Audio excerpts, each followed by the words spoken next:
So I'm here in my workshop with Sal. Sal, you came to me how long ago? We were trying to remember, weren't we? Yeah, I think last year, it was 2017 in April. Came to you with a nice little brief, I think.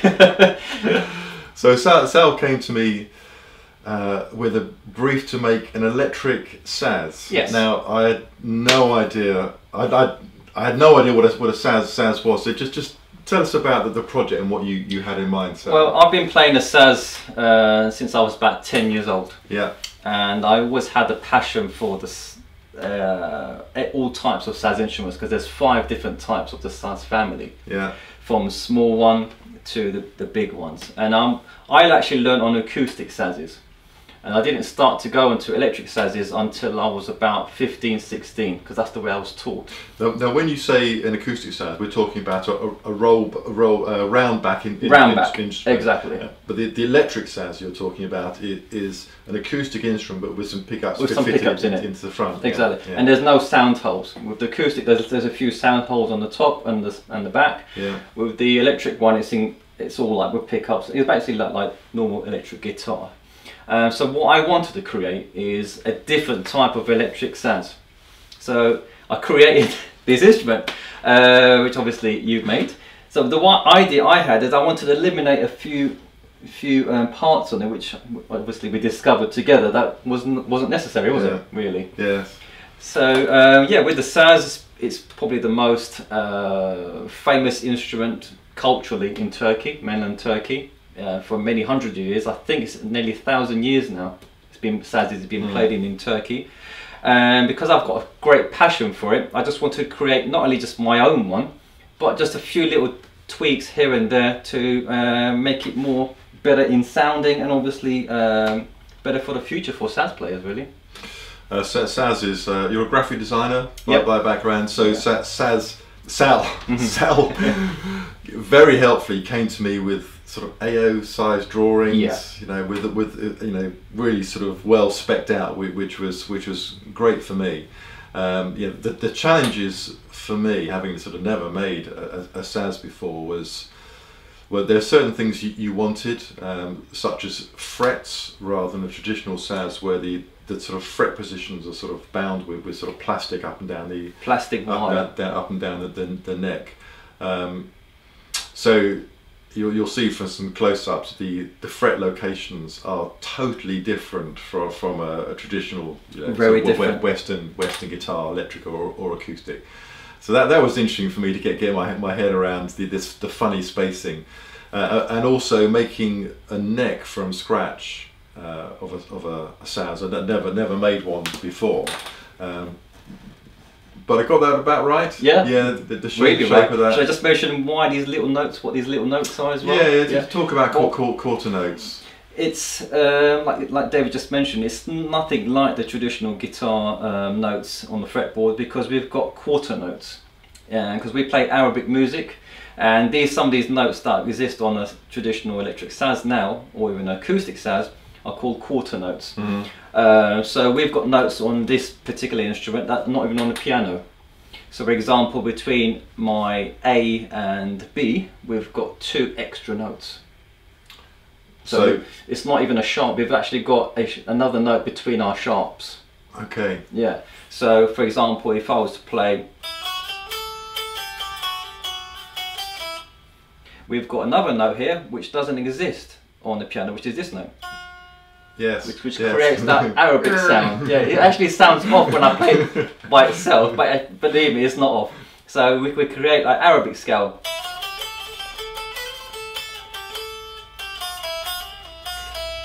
Yeah. So that was, I think, the most challenging part for you was actually to get our head around the fretboard, which we've done an amazing job. And I believe we had to find special frets, didn't we? Yes, because the wraparound fret markers, the tied fret markers on a traditional Saz are, you know, no more than maybe sort of, I don't know, sort of 0.4 or 0.5 millimeter thick, and sort of trying to sort of replicate that with frets, but it didn't feel unduly tall. Yeah. And inhibited the playing. Yeah. These are definitely the smallest frets I've ever installed, and they need to be small. Yeah, they need to be narrow and particularly low. So I think these are some like sort of 1.5 wide and 0.5 or 0.6 tall. So you wouldn't put those on any no, not at all guitar type instrument. But I think it suited it perfectly, because I think what's going to be hardest for electric Saz players or any Saz players, trying to get them used to playing with frets like these. Yeah. Because when we do our sliding, they're gonna, it depends how hard you hit the actual string. But I think it's just been getting used to it because we do a lot of sliding in Turkish music, like. Yeah. So I think it's going to take a bit of used to, but I think we've got there. Plus on this instrument, I just want to mention, we've put like 1, 2, 3, 4, 5 extra notes here as well, which doesn't exist on the traditional electric Saz, which is very helpful when you're playing a particular song which needs 2 octaves. Yes. That was good. And the headstock. Well, the headstock, which caused me lots of grief. Not so much the actual shaping of it, because you had that done elsewhere, but actually sort of joining it to the neck was not straightforward. But just a brief story about this headstock. I think it took me about 4.5 months, I think, just to get this headstock right, because it is a unique design. But we had to get it 3D printed. Then we got it 3D printed in like resin, and then David looked at it and think, well, it's nearly there, but not really appropriate for the tuners, because they were too thin. So this is basically the 2nd generation, and then we finally got the design right, sent it off, and then we actually 3D printed it in wood. But traditional Sazes, so what we've got fitted here is guitar tuners. Yes. This type of sort of 6-in-line would be sort of common on a sort of Fender type instrument, but so a traditional Saz wouldn't have this. Wouldn't have this, no. So I think what we've got here is probably more stable and easier tuning than on a traditional Very much Saz, easier tuning, because obviously they use traditional wooden pegs. Friction held by friction. Which is, to a point, they're fine. But hence why they still need fine tuners on the bottom, which I believe are they cello or violin fine tuners that we discovered, which I wanted to eliminate that to make it more cleaner here, and then hence why we used ball end strings now, didn't we? So we used ball end strings rather than loop end. Yeah, straight into these tuners, and we've got now more precise tuning. But originally your plan was to have fine tuners. Yeah, because that's what you took me out. And I was saying, well, why do you need fine tuners if you're going to have sort of it's unfair to say proper tuners, but this type of tuner, the definitely, other it worked really well. So part of the development of this whole project was you coming with your ideas and me to a certain extent questioning some of those ideas and saying, why that? I think this is what I wanted, because obviously you've never made a Saz before. I've got this thing in my head where I want to create a new type of Saz, but because you've got the experience in making guitars and all the actual components and the fretboard, I did actually wanted you to have your own opinions, so we can set the standard for the new Sazco Saz, rather than trying to mimic what other people are doing. So the pickups and the electronics, let's just talk about that. Yeah. So we've gone for, we agreed, these are Seymour Duncan cool rails. Yeah. Which I think look great in in the whole sort of setup of the instrument, but with push-pull pots we've used sort of in effect coil cuts for each of the coils, to create that sort of thinner sound, more top sound, which you hear on acoustic Saz, and playing it earlier. I mean, what do you, having sort of only had about 50 minutes? Well, I had about 10 minutes playing of it so far. But I, because obviously we had a certain idea in our head, didn't we? Because I brought traditional electric Saz for you to hear first, and then we decided how to actually use these push and pulls with this three-way switch to create that sound I had in my head. And I'm glad we actually got rid of the EQ, because when We had the EQ, yes, equalizer on the other one, which we eliminated. I don't think we need it. So I think these produce a really nice, pleasant, thin and thick sound as well, depending on the song they're going to play, really. Because originally, you know, your acoustic sounds, which has got electronics built in, had I think about sort of 4 or 5 sort of micro switches. Micro switches, yeah. And you weren't quite sure what they were actually doing sort of in terms of the switching arrangement.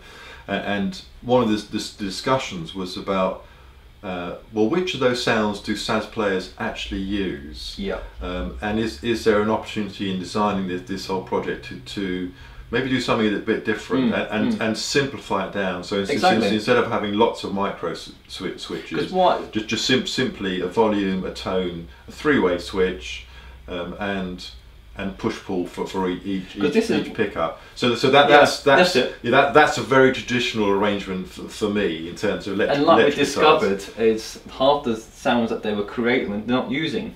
So I did a lot of research in people playing live electric sazes, and obviously people playing in a studio. Yeah. So in a studio, obviously they go for a mixer, they go for lots of EQ, lots of different special effects sounds and effects pedals, where they're only using one setting on the saz. So I'm thinking some of those things are, if you eliminate it, they're not really going to miss it. Yes. Yeah. But for live playing, they probably use only 1 or 2 settings for that particular piece they're going to play. They're not going to keep on flicking switches to play like different sounds. So I think I'm glad we went with these and eliminated those EQ. Yes. Okay. And the bridge. Oh yes, the bridge. Yeah. I'll show some close-ups of the bridge. The idea is it's height adjustable with a bone saddle in there. Yeah, one of the things I've really enjoyed when Sal has been coming to our workshop is actually sort of hearing you play, because this is a very different sound for me, and you know, you're a very good player. So should we play some stuff now? Because but you know, thanks Sal. It's been really interesting. No, thank you too. It's been quite an 18-month journey, I think, but I think we got there in the end. Yeah, and for me doing something very different and meeting your expectations, and I suppose the benefits of having quite a long project time is we have had time to discuss the various elements and say, should we do something different? What do you think about and this? I think we developed it as we went along as well, because obviously some ideas wouldn't work, like you said, with the fine tuning, so we eliminated that, the other bits and pieces. So I think we actually created this instrument together as well, rather than me coming with a plan. Obviously I did have a detailed drawing, but I think we created something together, and hope you guys enjoy the sound now. And what are your sort of hopes, sort of beyond this now? Well, my initial thought was for the Sazco was to develop these sorts of instruments, obviously with using different types of wood, but keeping this construction. This is the SN X1. Basically, SN will stand for short neck, because this is the short neck version. There'll be a long neck version, which you're going to obviously get probably a few more notes, which is more traditional.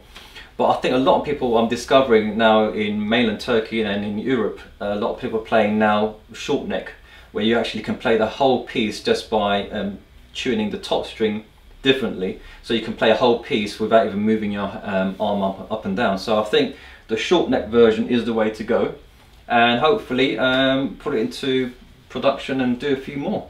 And you've got a few Saz players that who are interested to get their hands on this and see. I've teased them. Well, David's been sending me some pictures on and off of the making of this, and I've been teasing them on social media and texting and stuff. So I think everyone's looking forward to hearing it and seeing it and then trying it out for themselves. Okay. Right. So should we get the amp going and we'll see what it sounds like? See what it sort of sounds like. Brilliant.